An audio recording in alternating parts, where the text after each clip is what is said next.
More drama with the PFL. If you have not seen my last video where I go and talk a little bit in depth with the MMA legend Gegard Mousasi situation before he got cut, literally released the video, and like a couple hours later I'm out at Whole Foods with my girlfriend getting fucking groceries or a couple of things that we want, and I get the PFL just cut Gegard Mousasi, and I was like, what? I just dropped a video on this today, and now next thing you know, he's released. They finally wrapped up the whole situation, and his manager basically came out and said they do not put fighters first, which is their #1 mantra.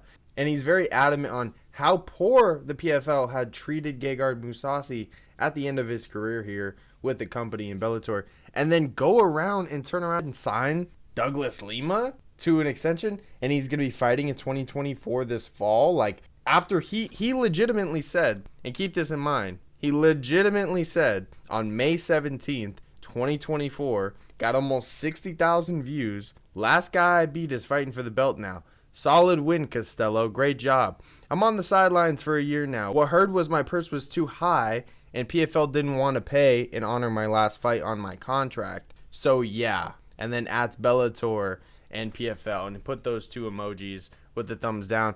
And then apparently Cyborg, which I also talked about in the last video with Gegard Mousasi before he got cut, she's having problems too. Apparently she complains too much. Word from Ariel Helwani when he talked to the PFL. This whole situation is absolutely insane that Douglas Lima had to turn to Twitter or X or whatever, and same with Cyborg. And then Gegard Mousasi's story got out because he talked to Ariel Helwani, and then he went on the Jackson podcast, or vice versa. But regardless, how are the PFL making so many mistakes, so many L's to follow suit, so much drama behind them? And they're okay with trying to be #2. They want to be the co-leader or whatever the case is. They can't even do that right. Like, to be honest with you, keep in mind, this is 6 days later after Douglas Lima had tweeted about his contract dispute that they cut Gegard Mousasi. And then the next day, guess what? They go ahead and sign Douglas Lima to the contract extension. Multi-year new agreement, by the way. Just keep that in mind. I just want to clarify.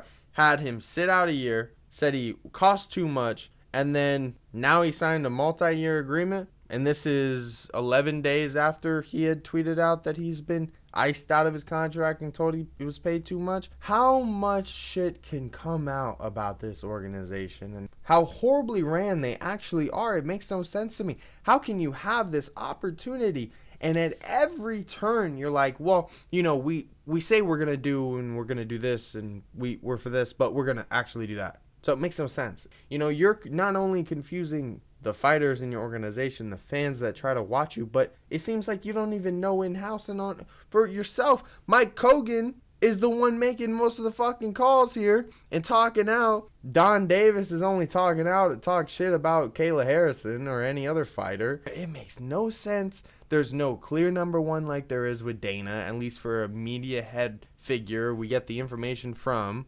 It's just a complete shit show. So let me know what you think down below, and I'll see you in the next one if any news is updated for Cris Cyborg. So have a good one.